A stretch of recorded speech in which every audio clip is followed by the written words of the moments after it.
Welcome, everybody.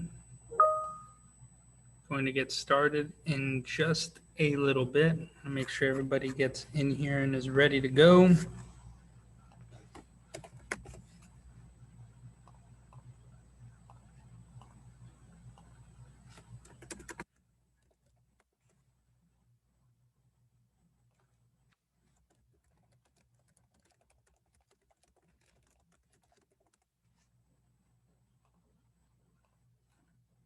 All right, everybody.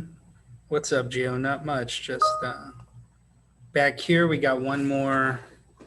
Got a lot to cover today. No, it's actually a pretty short lecture day, but we do have it's an important week, so we're going to talk about all that good stuff in just a second. So it is 2:25. Let's go ahead and get started. I'm going to give you a little under 2 minutes, so about a minute and a half and a little more change to get the objective and the key terms down. For the do now question, the explain the lifestyle of slaves, we're not going to talk about that today because we've got a lot more to cover. So we get to leave class early. If you are caught up 100% with this class, there is a good chance. I don't want to sell promises here. There's a good chance we'll be done early. Good chance. If you're not caught up 100%, then you'll have something to do. Because by the time we get back from TSI on Wednesday, we are going to do review, and then our exam is on Friday.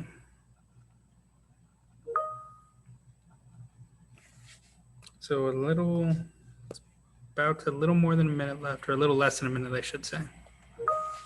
And then we're going to get right into today's topic. So make sure you're here, make sure your friends are here and ready to go.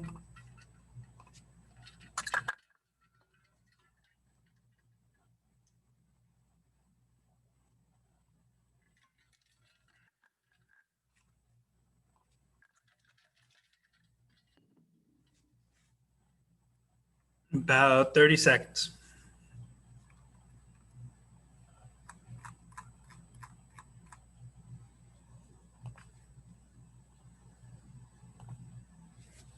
I believe Tuesday is the reading, right? So if you didn't do the math, you're going to do the one that's on Tuesday, and then they'll find time for you to do the math another time.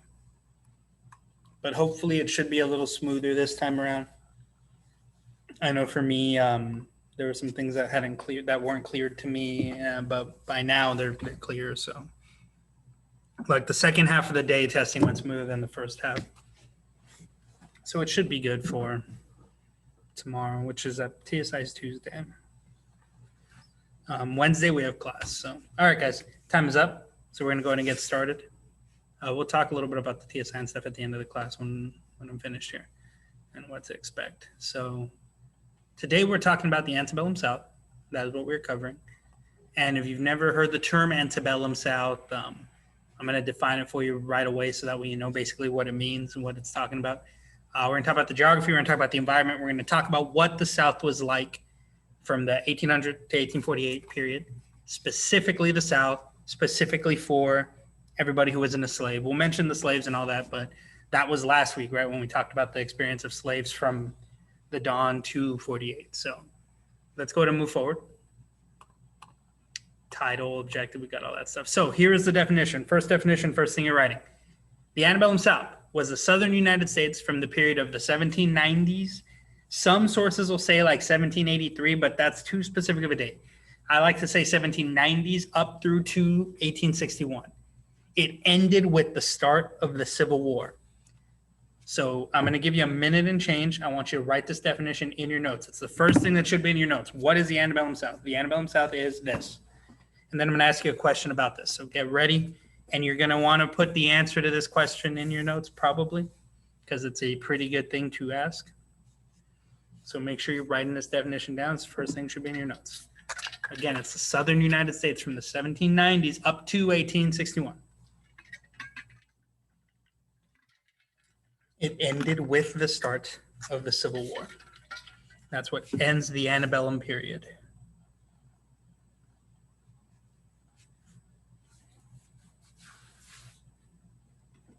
A little less than a minute left on the clock.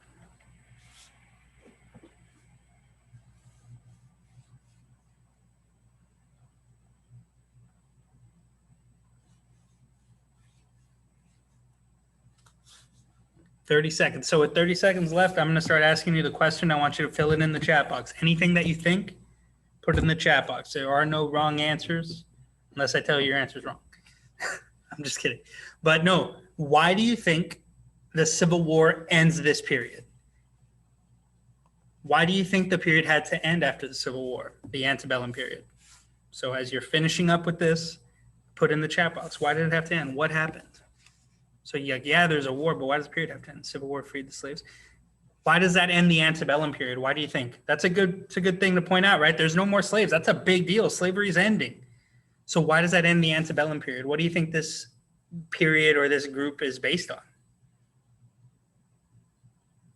That's slavery, right? Because what do they depend on to make money in a lot of these places, or in this place?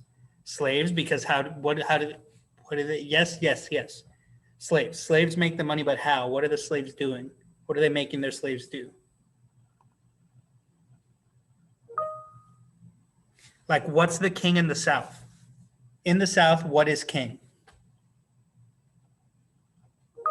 Cotton, agriculture, but specifically, right, cotton. Cotton is king. Cotton is king in the South. And cotton, cash crop agriculture, specifically with cotton, right, depends on the slavery. You guys were right there. You guys were all in that ballpark. Harvesting cotton and other cash crops is what slaves do. That's right. And because of that, slavery ends after the Civil War, and this antebellum period, and it's a very unique period, I might add, is gone. It's done. It can never be what it was. Basically, what you have is you have that colonial era, then you have the antebellum period in the South, then you have the Civil War, and then afterwards, the Civil War is going to blow everything up. Big pile of blocks everywhere. And then Reconstruction, where you build it back up. And that's the period after the Civil War. That's what it's going to be like in the South. So we're going to get into all that right now. So let's move forward. We already answered this, right? What is king in the South? Cotton. Cotton is king in the South. Never forget that. So regional specialization. Take a second and take a couple of seconds and look at the chart. I want you to answer these three things, not yet, but in a second, I'm going to ask you to put these in the chat box. So if you want to type them and not hit enter, go ahead. I want you to locate what part of the U.S. is the food being grown? What part of the U.S. are the cash crops being grown? And what part of the U.S. is the industry? And when I say part, I mean like north, south, middle. That's what I mean by parts. North, south, middle, right? What region? The northern region, the middle region, or the southern region? Where are the cash crops? Where's the food? Where's the industry? This shouldn't take us long, so I'm only going to give you about 20 more seconds. I've already got some responses coming in privately, which is fine, but don't nuke the chat box till another 20 seconds, right? And think about it. Where is the food? Look at the chart carefully. Okay, now you can go ahead and start filling in the responses. I need to see everybody's response. Where's the food? Where's the industry? And where's the cash crops? That's a good answer, but remember, they're not colonies anymore, right? They're states, and more specifically, look at them as regions, right? These are kind of like regions. West is food. I'll give you West, remember, but it's like Central West, right? Like all of these areas. Food, middle, south, cash crops, north. Yep. Those are all good, but it's solid, right? But it makes sense. Textiles is a type of industry. Most of them are up here. There's a couple down here because there's a lot of rivers, but most of them are up in the north. That orange, this orangey, yellowy, kind of ugly color is all corn and wheat. It's all the food. It's the grains. Look at all the cotton. Goes west. There's only this empty spot in Georgia, and we'll get to why it's empty soon. And other cash crops like rice and tobacco are also mostly in the South. There's a little bit in Virginia, but it's mostly in the South. Good responses. I like it. All right. Keep in mind, each region has their own specialty. This is going to matter later. We already looked at this before, but it's the populations, again, mostly whites and slaves, very small portions of freed blacks in these southern states.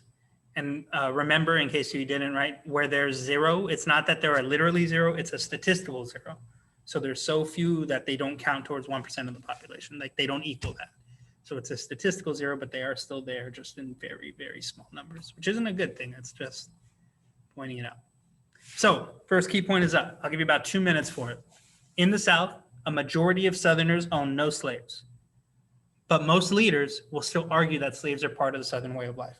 Now, who do I mean when I say leaders in the South? Who am I talking about? And you can come off mute and say it, or you can just type it in really quick. Who am I talking about? That does actually, and that's actually more the Great Plains, but some of it's the South. And we're going to talk about the Dust Bowls a little later. But who do I mean when I say leaders? Like, what do I mean when I say leaders in the South? Not like military leaders, civilian leaders. Who am I talking about? Like, who would be speaking for all these people? Who would be representing them? What are those titles or positions called?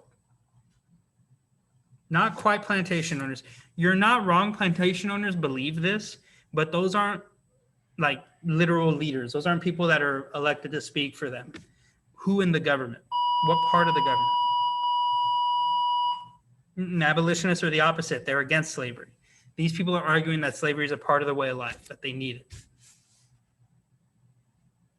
Somebody told me government. Yes, the government, but what part of Jackson? No. What position? Don't think of president. Think the people under the president. There are certain groups that every state has, right? Every state has a couple of these. Senate's good. Who else? Senate and what? Senate and what? Senate and the House of Representatives, right? So congressmen. I'll give you governors. Basically, like government officials, right? In class, somebody was saying like mayors all the way up to senators, which is probably true, right? If you're a mayor up to a senator, a bunch of those types of people are arguing in places like the Senate or Congress or state houses or what have you, that slavery is a part of their way of life, that it's not only something that they depend on, but it's something that they need, and it's something that works, and it's something that's right. There will be a bunch of slavery is right people that are not saying it ironically. The way that some of y'all like to troll and say like, oh, Hitler was right, all that nonsense. You're doing that ironically. At least you should be. These people are saying slavery is right, and they mean it. And they genuinely mean it. And they think it's for the good of everybody, including the people that are slaves. And we're going to talk about that in a little bit. I already showed you a source from it in an exit ticket, but that was a while ago, so we probably don't remember that. So we'll reference that in a bit. Let's go ahead and move forward. So you do need all 5 of these major bullet points, but you don't necessarily need all of the words underneath them. I'm going to kind of talk through what they are, but you need to know this class structure. This is a class structure of white society in the South. What does it kind of remind you of? Maybe that Spain had or India has one of these. Just looking at it. Give you a second. What does it kind of remind you of? This would be the top. Bottom. Not the Amish, not the pictures, but like, so there's a planter class. They sit at the top. This is not including slaves, by this includes everybody, but this is including the whites specifically. Then you have the smaller slave owners that, you know, they have money to own a slave, but they're not necessarily wealthy. Then you have professional, not landed owners like lawyers. Then you have the yeoman farmer, which we'll define in a second. Then you have the poor whites who can't afford their own land, who can't afford slaves, things like that. This class structure, what's it resemble? Like, think about it. Spain had one of these. India has one of these. Starts with a C. A caste system? Yeah, it's like a caste system, right? And that's basically what it is. That's a good answer. Not a cult. It's like a caste system. So, again, you need the 5 bullet points, and you need them in order from top to bottom. It's a hierarchy. That's a good way to put it. You need them in order from top to bottom, but fill in the little parts in between, like use your own words for those. So at the top is the planter class. The top of the hierarchy is the planter class. They are like the richest of the rich of the rich. Think of like tech billionaires today. Well, they are the tech billionaires of their time. They owned 20 or more slaves, and typically way more than 20, but 20 or more. They're the poorest of the planter class still own 20 slaves. They are about 0.6% of the Southern population. They're a very small percentage of the population. They are the elite of the elite, and they're the wealthy. Everybody underneath this, except for maybe professionals, everybody underneath the planter class, with the exception of professionals and yeoman farmers, want to be in the planter class. They want that. They won't get there. but they want that. Right underneath the planter class, you have small slave owners is what it's called. You could also say like independent cash crop farmers maybe, or small scale cash crop farmers. These are the vast majority of slave owners. So if you put a pie chart of slave owners, most of them are small scale slave owners. They own less than 20, but typically somewhere from 1 to 5 slaves. Usually, and this isn't to make them sound better, trust me, they weren't. It's all of the horrors of slavery you'll see happen on big plantations. That doesn't mean that what's happening with small scale slave owners is not horrible. In fact, it probably is. But because it's so small scale, a lot of times you'll see the slave owners themselves working in the fields with their slaves. It's kind of it's a unique situation, but this is a big operation, but the idea of like the slave owner working like next to their slave happened a lot under that circumstance. And again, this is the majority of slave owners. They own small scale, but they're still only growing cash crops because they want to be like the planter class, but they won't get there. They're still only growing cash crops. Professionals, just think of people with other jobs that don't own land and farm for a living. So lawyers, doctors, clergies, like religious people, but writers, teachers, like literally. And if you have a job that's not, maybe not teachers, you have a job that's not being a planter in the South, you're under professionals. Those people tended to depend on the planter class because they're the ones with all the money. They're the ones spending money because they're the ones that have money. So professionals tend to depend on the planter class. Next is the yeoman farmer. I've been saying yeoman farmer for a while. And what a yeoman farmer is an independent, self-sufficient farmer. They typically farm for local markets. And these are like images of yeoman farmers right here. What do you notice about yeoman farmers? These are 2 separate images, but what do you notice about them? What do we notice? You can either say it or you can type it. They're alone. They don't have anybody to work with. They're alone. They're working by themselves. Good. What do you think they planted and grew? Why are they the backbone if they work by themselves and have small farms?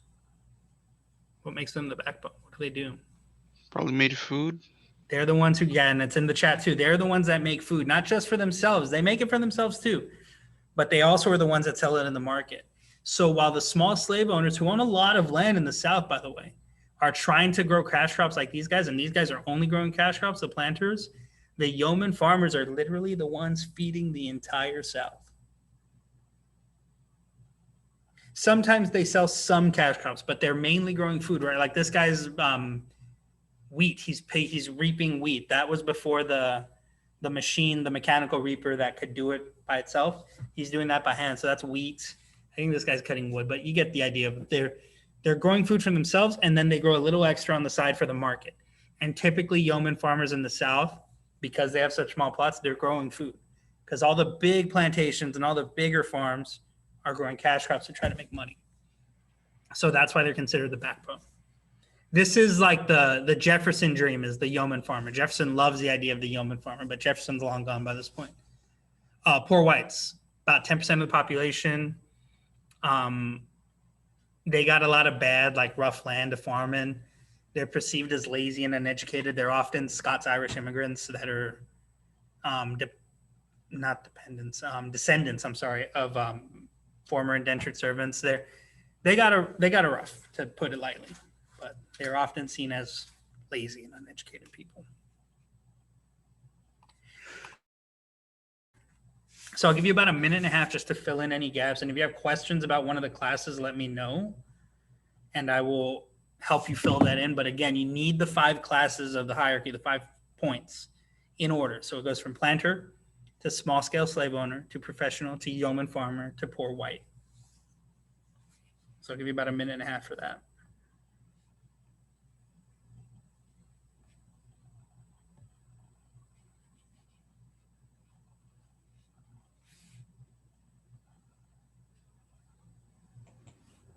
Sir, Yes. if yeoman farmers are the backbone, why are they the 4th one?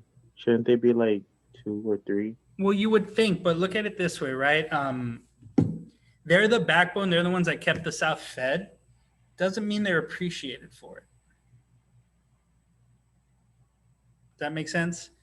Everybody wants to be a billionaire, but billionaires don't necessarily hold up society, right? They're not necessarily important. They're not the backbone, right? Like Jeff Bezos isn't the backbone of America, but people want to be like that. So this hierarchy, the planters are the elite because they control all the money, but it doesn't mean that they're doing anything to support the South, which oftentimes they're not. Does that make sense? Yeah. Yeah. So that's kind of the way to look at it. I don't want to like overstate how like that these guys are like the best, like they're not amazing people, but they, by act of existing and operating the way they do, they're considered the backbone of Southern society. They're looked at their time as like no, never mind, I'm not gonna say that, but that's what they're considered because of the work they did by nature. It doesn't mean that make them great people, but that's what they are. Typically not. Typically they're seen as like, oh, look at, you're fighting the good fight. Like you're doing the good thing. You're typically, because they're self-sufficient. They're independent. They what they grow and what they sell feeds people. So typically they're not seen as selfish. That's more like what the planter class would be seen as, or the wannabe planter class, right? The small scale. So that's more their gain. All right, let's go ahead and move forward. If anybody needs more time, let me know. All right. So you don't need to write any of this. This is just in the slides. If you want to access it later, is another way to look at the, the hierarchy of the Southern. I'm using that term hierarchy now. That's a good term, of the Southern Antebellum South and the people there. It's just another way to look at it. So here is what I mean when I say there are literal, not ironic defenders of slavery in the South at this time. There's a man named James Henry Hammond, and I gave you a exit ticket with his primary source of this speech, that is mudsliding speech that he gave in the Senate. But basically, he's a South Carolina senator, and his argument is mudslide theory. Societies require a class to do menial duties and to perform the drudgery of life. It's a literal quote from his speech to Congress, to the Senate. And what he's saying is what he literally means, right? What's he arguing for? What is he saying needs to be done? Menial tasks are like boring and useless, and drudgery means like the crappy tasks nobody wants to do. He says that there needs to be a class of people that do those things. What's he arguing for? He's pro-slavery. He's saying that in order for a society to function and work, it requires a class of people who have to do those jobs. And his argument is that slaves are those people. And he's not the only one who says this. He's just one of the ones that legitimately makes the statement in the Senate and argues it. There's plenty of people who support him and who support his ideas. So what do you need? You need to know mudsill theory. You need to know that term. And that term is, again, a pro-slavery argument. It's an argument that slavery is required for societies to work. He even goes as far as to say that like all societies need them and have them. And the reason societies fail is because they don't. Like, this guy's kind of crazy. His primary source is the primary source that's an excerpt from his speech is in one of the exit tickets that we did for, I think it was the one from last Wednesday, if you're curious about looking it up, but most of you have probably referenced it already. So I'll leave this up for about a minute and a half. You need to know mudsill theory and what it is. You need to make sure that you recognize that he had supporters. It wasn't just him. He's not the one person. Hammond isn't alone. He's got supporters all over the place, from the local mayor to his fellow senators. Probably some presidents like Jackson, who, again, Jackson's adamant about slavery. He's a big fan of it.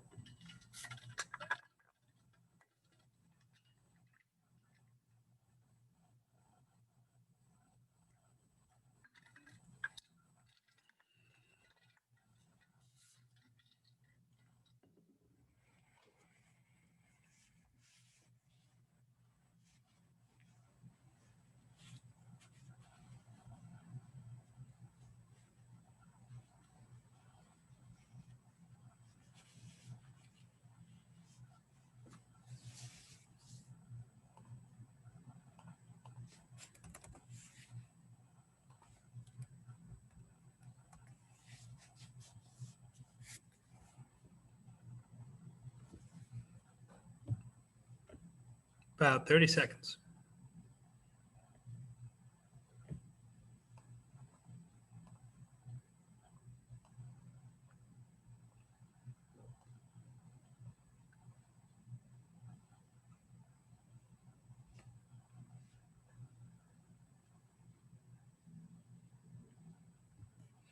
All right.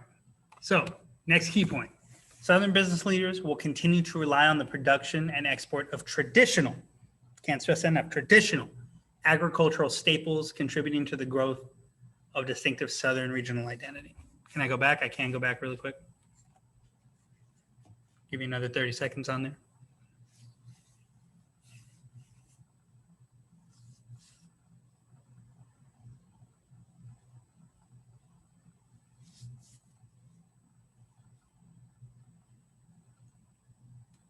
Don't be rushing people.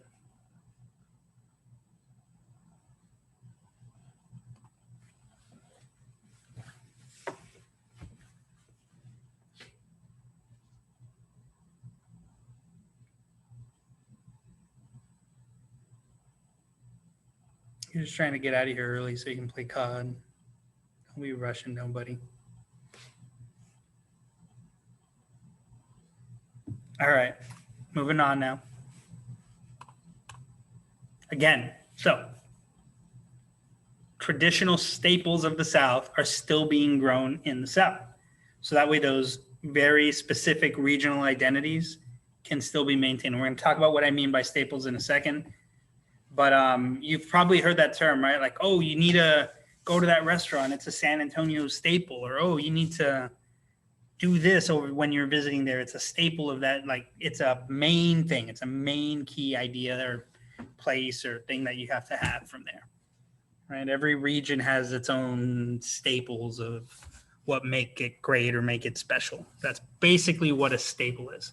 So there are agricultural staples in the South that are unique to that identity, that culture, that society. And that's what it's looking for. That's what it means. And we're going to talk about what they are specifically on the next slide. So a little less than a minute left. So make sure that you got the key point down so we can move on. If you need more time than that, let me know, but we're at about 40 seconds.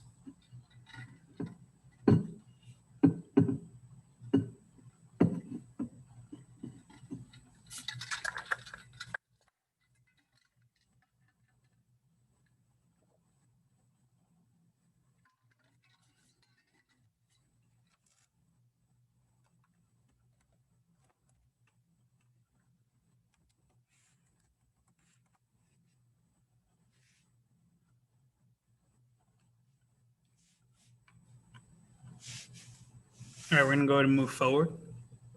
Need more time, let me know.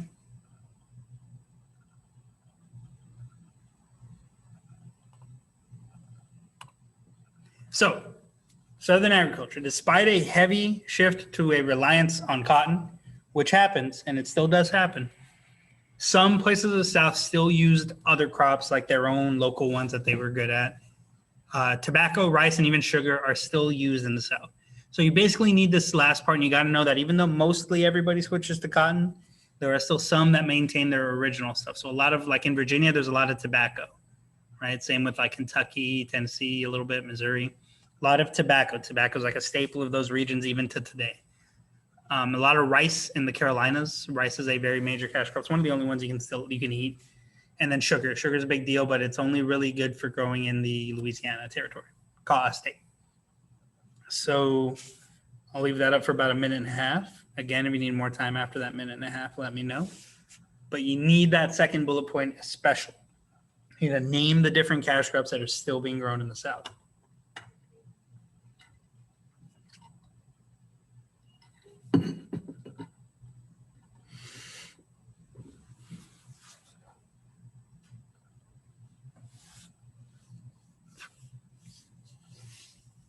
About a minute left.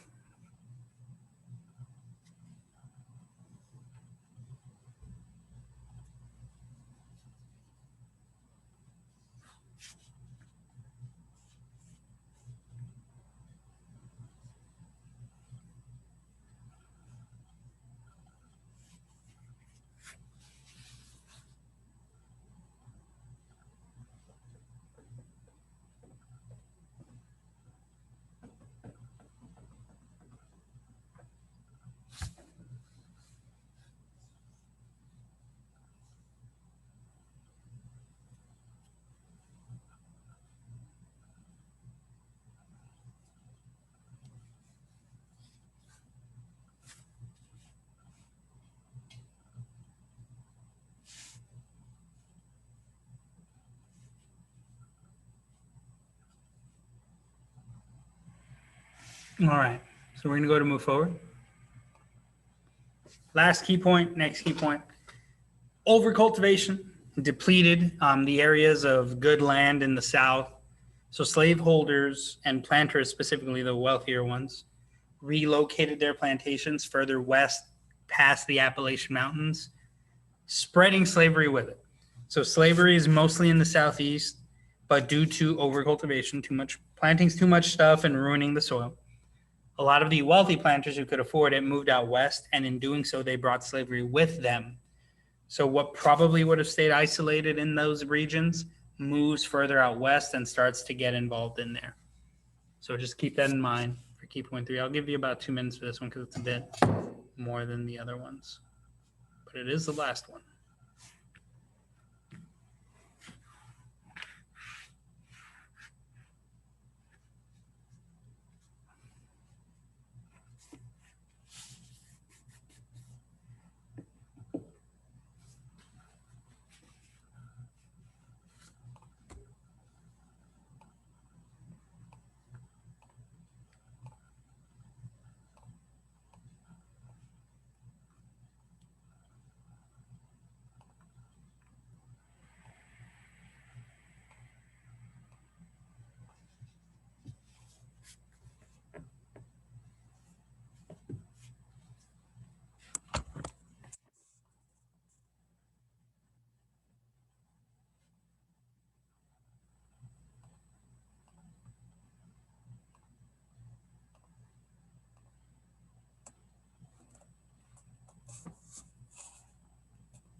About a minute left.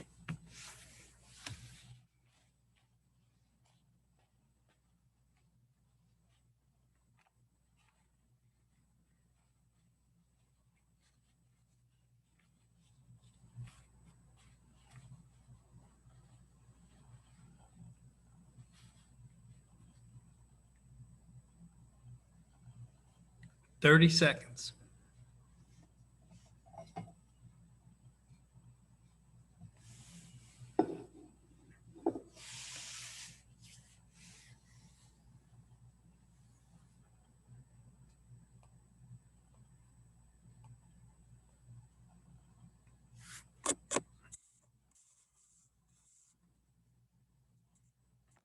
All right, we're going to move forward. So, spreading slavery. This is the last slide, I believe. So, Southern planters wore out the land in the East. As a result, they expanded west. This led to the expansion of slavery. This is part of why slavery expands out west. States that could have probably and would have probably identified as Western states, as far as politically and allegiancely, that's not even a word, but as far as their alliances go, politically, and as long as their alliances and their identity, ended up drifting into more Southern, because Southern planters will not invade, but they will live there instead and move out there and start to infiltrate that area. So that's pretty much what you need, right? You need to know that slavery is spreading out west. States that could have been Western became Southern because planters wore out the land by planting too much, which can happen. It kills the soil. So I'll give you about a minute and a half. A minute and a half. And then we will move on.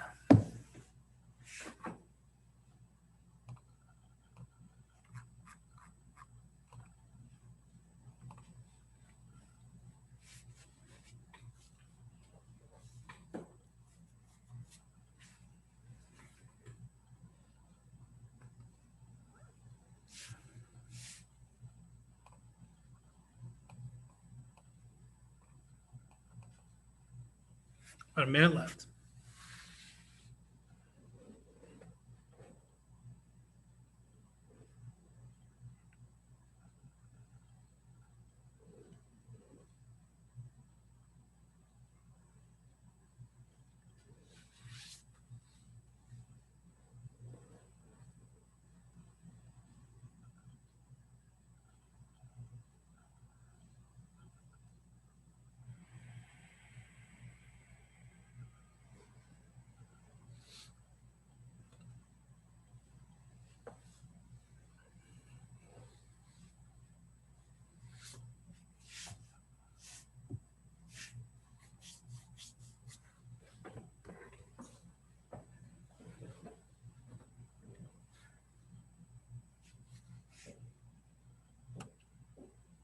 All right. So let's move on.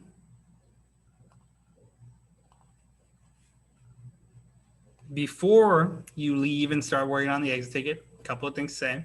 So here it is. It's really brief. Describe the era known as the Antebellum South. It's the first one.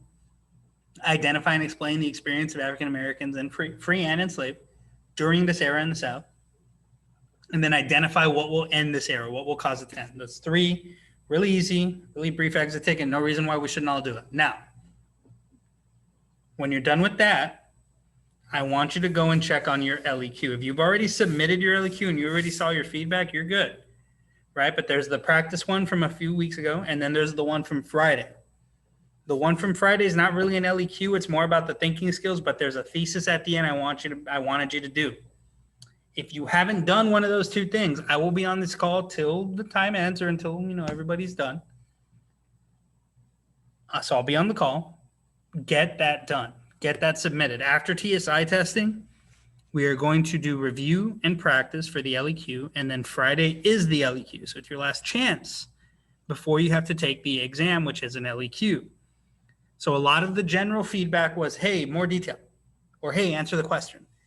You can't forget to answer the question, which is why it's important to practice answering the question in a thesis more and more and more. So if you've already submitted those, that's fine. Just wait for your feedback and make sure you internalize it for this rest of this week. If you haven't finished them, I highly suggest you finish them because I won't know where your writing's at when we start doing the practice. You're just gonna be guessing. So you'll know how good or how not good you are at it leading into the exam, so you know how much help you need / don't need. But hint, most of you need help in it. It's not a big deal. It's the first time we're doing it. So that's it. Exit ticket. Then make sure you have those LEQs done. And if that's done, you're good to go. We're ending a little early, guys. So, and if you want to work on the LEQs and get a little feedback live, I'll be here. Otherwise, have a great rest of your day. And I will see you all next time.